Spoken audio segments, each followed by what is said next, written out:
ایش welfare organization کے chairman doctor Imran Khan کی صدارت میں کارنر میٹنگ کا انعقاد کیا گیا، جس میں ایش ویلفیئر آرگنائزیشن کے ممبران عہدیداران نے بڑی کثیر تعداد میں شرکت کی۔ پروگرام میں سابقہ کونسل چیئرمین ڈاکٹر سید جاوید حسین شاہ نے خصوصی شرکت کی۔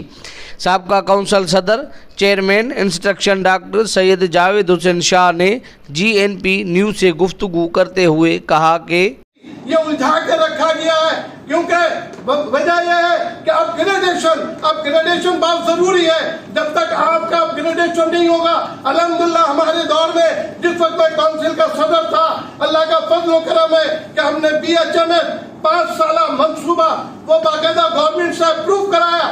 آپ لوگ ویب سائٹ پہ جائیں، ہائر ایجوکیشن کمیشن میں آپ کو خود پتہ چل جائے گا کہ کس طرح ہومیوپیتھی کو ہم گریڈ کرنا چاہ رہے ہیں۔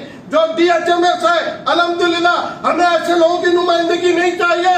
جو DHMS 1965 کا ایکٹ ہے، اس میں جو ہے جو آپ کو پریکٹیشنر بنایا ہے، ہمارے جو سابق صدر تھے وہ کہہ رہے ہیں جو کہ باقاعدہ کہ ہم میٹرک آرٹس لائیں گے اور ہم ہومیوپیتھی کا ڈپلوما کریں گے۔ کیا آپ لوگ چاہتے ہیں کہ 2 سال کا ڈپلوما کر کے آپ کو ڈسپینسر بنایا جائے؟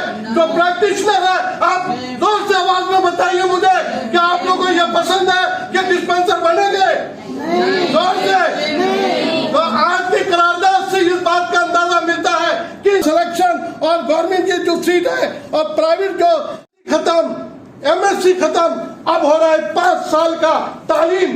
ہم ابھی بھی اپنے آپ کو دیکھتے ہیں دنیا چاند پہ جا رہی ہے، ہم گڈھوں پہ نگاہیں رکھیں۔ لہذا مجھے پورا آج یقین ہے آپ لوگوں کو دیکھنے کے بعد انشاءاللہ تعالی ہمارے ساتھ آپ لوگ جب ہوں گے تو انشاءاللہ تعالی اسلام آباد تک پالیسی تبدیل ہوگی اور ہومیوپیتھک ڈاکٹر کو بہتر مقام ملے گا۔ بہت شکریہ۔